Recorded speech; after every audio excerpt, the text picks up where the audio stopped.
आज की हमारी जो मूवी है वो दो दोस्तों के ऊपर आधारित है जो कि ये कसम खाते हैं कि वो एक दूसरे से कभी भी प्यार नहीं करेंगे, लेकिन वो सब कुछ करेंगे जो आजकल के कपल्स ओयो में जाकर करते हैं। अब क्या वो अपनी इस कसम को पूरा कर पाते हैं? बस आज की इस मूवी में हम यही देखेंगे। तो चलिए दोस्तों, हम अपनी मूवी को स्टार्ट कर लेते हैं। दोस्तों, मूवी का नाम है फ्रेंड्स विद बेनिफिट्स।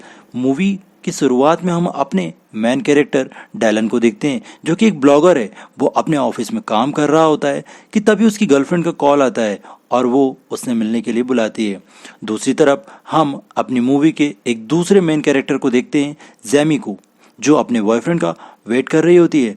डैलन जहाँ पर लॉस एंजलिस में रहता है, वहीं जैमी न्यूयॉर्क में रहती है। इसके बाद में हम देखते हैं कि जब ये दोनों अपने अपने पार्टनर से मिलते हैं तो डैलन की गर्लफ्रेंड डैलन से और जैमी का बॉयफ्रेंड जैमी से ब्रेकअप कर लेता है। अब उनका ब्रेकअप हो जाने की वजह से ये दोनों फैसला कर लेते हैं कि अब से वो दोनों कभी किसी भी रिलेशनशिप के चक्कर में नहीं पड़ेंगे। अब से वो हमेशा सिंगल ही रहेंगे और खूब मौज मस्ती करेंगे।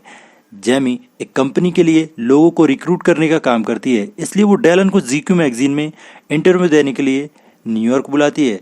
दरअसल डैलन अपने काम में बहुत ही अच्छा होता है, इसलिए जैमी चाहती है कि डैलन किसी भी हाल में जीक्यू मैगजीन में काम करे और डैलन को इस कंपनी में लगवाने के बदले में जैमी को एक अच्छा खासा कमीशन भी मिल रहा था। इसके बाद में हम देखते हैं कि जैमी डैलन को पिकअप करने के लिए एयरपोर्ट पर जाती है। फिर वो टैक्सी में बैठकर जब वापस आ रहे होते हैं तो डैलन जैमी को बोलता है कि मुझे नहीं लगता कि मैं इस कंपनी में काम करने के काबिल हूँ। पर इस पर जैमी उसे बोलती है कि तुम अपने काम में बहुत अच्छे हो और तुम इंटरव्यू को भी बहुत ही आसानी से पास कर लोगे। अब जैमी के इतने समझाने पर डैलन इंटरव्यू देने के लिए मान जाता है और इंटरव्यू देने के बाद उसकी उस कंपनी में जॉब भी लग जाती है। अब जॉब मिलने के बाद भी डैलन इससे खुश नहीं था और वो जैमी को बोलता है कि वो इस जॉब के लिए अपनी लाइफ को नहीं बदल सकता। दरअसल डैलन को न्यूयॉर्क शहर कुछ खास पसंद नहीं आया था। इसके बाद में जैमी डैलन को साथ ले जाकर न्यूयॉर्क शहर की कुछ अच्छी जगह दिखाती है। अब डैलन को ये सब देखकर बहुत अच्छा लगता है, वो बहुत खुश हो जाता है क्योंकि ये शहर उससे काफ़ी अलग था जो कि उसने टीवी में देखा था। इसलिए अब वो उस कंपनी में काम करने के लिए राजी हो जाता है।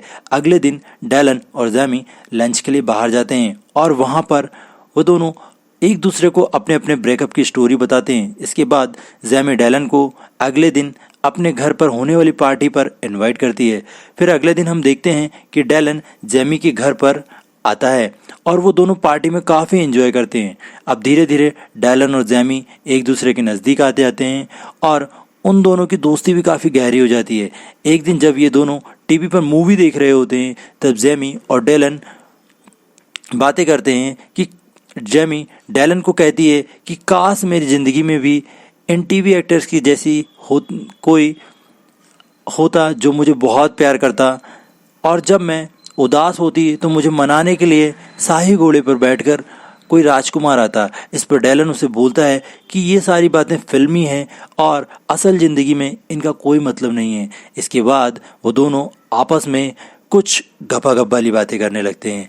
इसके बाद डैलन जैमी को बोलता है कि गपागप एक टेनिस के मैच के जैसे होना चाहिए, बस खेलो, एंजॉय करो और निकल जाओ। तभी डैलन के दिमाग में एक आइडिया आता है और वो जैमी को कहता है कि क्यों ना हम साथ में टेनिस मैच खेलें। इस पर जैमी उसे बोलती है कि वो उसे इस नज़र से नहीं देखती है, तो डैलन उसे बोलता है कि तभी तो मैं बोल रहा हूँ कि इससे हम अपनी मौज मस्ती भी कर लेंगे और हमारे बीच में किसी भी तरह का इमोशनल ड्रामा भी नहीं होगा। अब यह आइडिया जैमी को भी पसंद आ जाता है और फिर वो दोनों बाइबल पर हाथ रख के कसम खाते हैं कि वो सिर्फ दोस्त ही रहेंगे और कभी भी एक दूसरे से प्यार नहीं करेंगे। अब जब दोनों के बीच में सारी चीज़ें क्लियर हो जाती है तो उसके बाद में दोनों टेनिस का मैच खेलना शुरू कर देते हैं। अब इसके बाद से ही ये दोनों दिन रात बस घपाघप ही करते रहते हैं। ये दोनों इतना ज़्यादा करते हैं कि दोनों के बीच में चीज़ें वो ऑकवर्ड होने लगती है और कुछ दिनों तक वे दोनों एक दूसरे से बातें भी नहीं करते हैं। कुछ दिनों बाद जब वे दोनों एक दूसरे से पार्क में मिलते हैं जहाँ पर जैमी डैलन को बताती है कि मुझे लगता था कि सिर्फ घपाघप करने से उनकी दोस्ती में कोई फ़र्क नहीं पड़ेगा, पर अब मुझे लग रहा है कि फ़र्क पड़ रहा है, इसलिए अब हम ये सब नहीं करेंगे। पर अगले ही दिन से वे दोनों अपने आप को रोक नहीं पाते हैं और टेनिस मैच फिर से खेलना शुरू कर देते हैं। अब ऐसे ही कुछ दिन निकल जाते हैं और ये दोनों बस दिन रात टेनिस मैच ही खेलते रहते हैं। अब एक दिन टेनिस मैच खेलने के बाद जेमी डैलन को बोलती है कि अब मुझे लगता है कि मुझे एक बॉयफ्रेंड बना लेना चाहिए और इसके लिए अब से हमें ये मैच खेलना बंद कर देना चाहिए। इसके बाद में ये लोग घूमने के लिए निकल जाते हैं, एक पार्क में जाते हैं जहाँ पर जेमी को एक लड़का पसंद आता है। फिर वो उससे बात करने लगती है, उसके पास जाती है और कुछ देर बातें करने के बाद उससे उसका नंबर ले आती है। अब इन दोनों में भी डेटिंग शुरू हो जाती है और वो लड़का जेमी को बताता है कि वो एक डॉक्टर है और वो छोटे बच्चों का इलाज करता है। अब कुछ दिनों तक तो ये सब ऐसा ही चलता रहता है। फिर एक रात जेमी और डॉक्टर भी एक साथ टेनिस मैच खेलते हैं।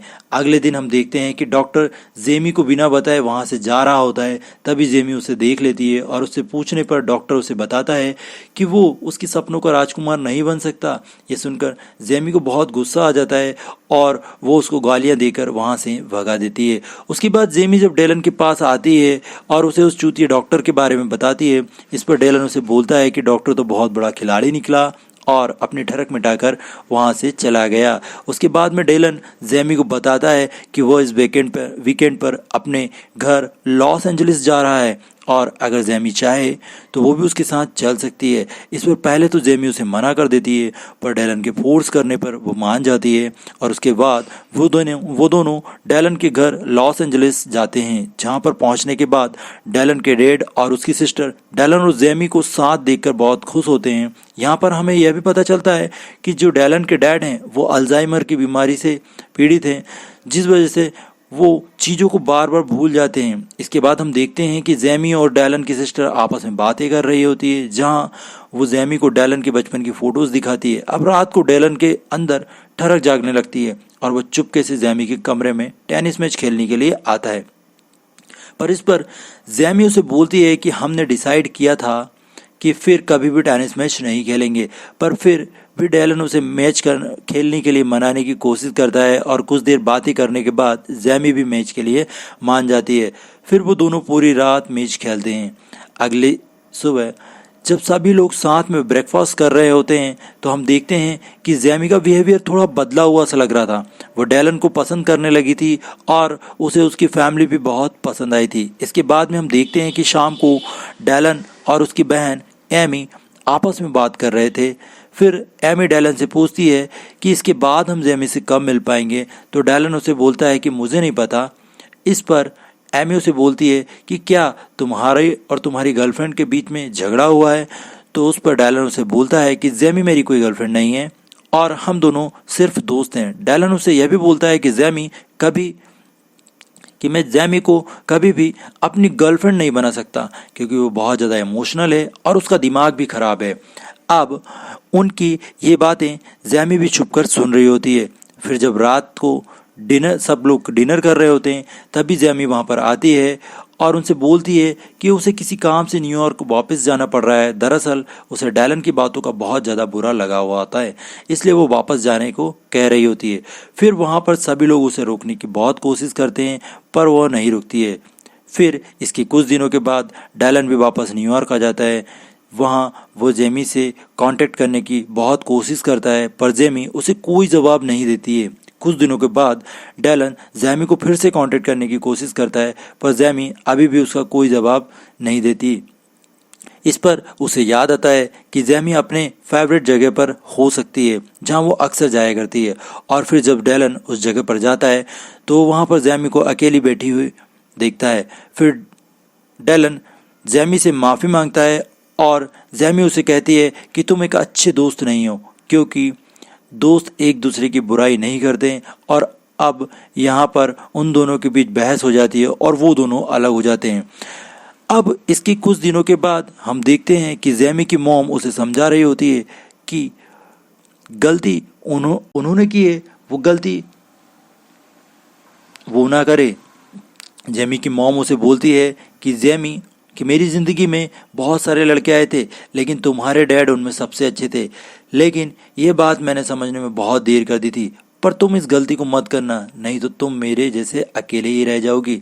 दूसरी तरफ अगले ही दिन डैलन अपने डैड को लेने के लिए एयरपोर्ट पर जाता है, जो उसके घर पर कुछ दिनों के लिए आने वाले थे। यहाँ पर उसके डैड उसे बताते हैं कि जब वो मैं नेवी में था तो मेरी ज़िंदगी में एक लड़की आई थी जो मुझे बहुत प्यार करती थी, पर मैं इस बात को कभी समझ नहीं पाया, और जब मुझे ये बात समझ में आई तब तक बहुत देर हो चुकी थी। काश मैं तुम्हारी उम्र में ही अपने प्यार को समझ पाता। अब यह सुनकर डैलन को भी अपनी ज़िंदगी में जैमी की याद आने लगती है, जो उसे बहुत प्यार करती थी, पर अपने ईगो की वजह से उसने कभी भी जैमी को अपनाया ही नहीं। इस पर उसके डैड उसे बोलते हैं कि अगर तुम्हारे प्यार में थोड़ी सी भी गुंजाइश है तो जाकर अपने प्यार को बचा लो। फिर डैलन अपने डैड को घर पर छोड़कर अपने मिशन को पूरा करने के लिए निकल जाता है। इसके बाद हम जैमी को देखते हैं जो अपनी मॉम से बात कर रही थी, क्योंकि उसकी मॉम ने उसे एक जगह पर मिलने के लिए बुलाया था। जैमी अपनी मॉम से पूछती है कि आप कहाँ पर हो। उस पर उसकी मॉम बोलती है कि वो एक टाई पहने हुए लड़के के साइड में खड़ी हुई है।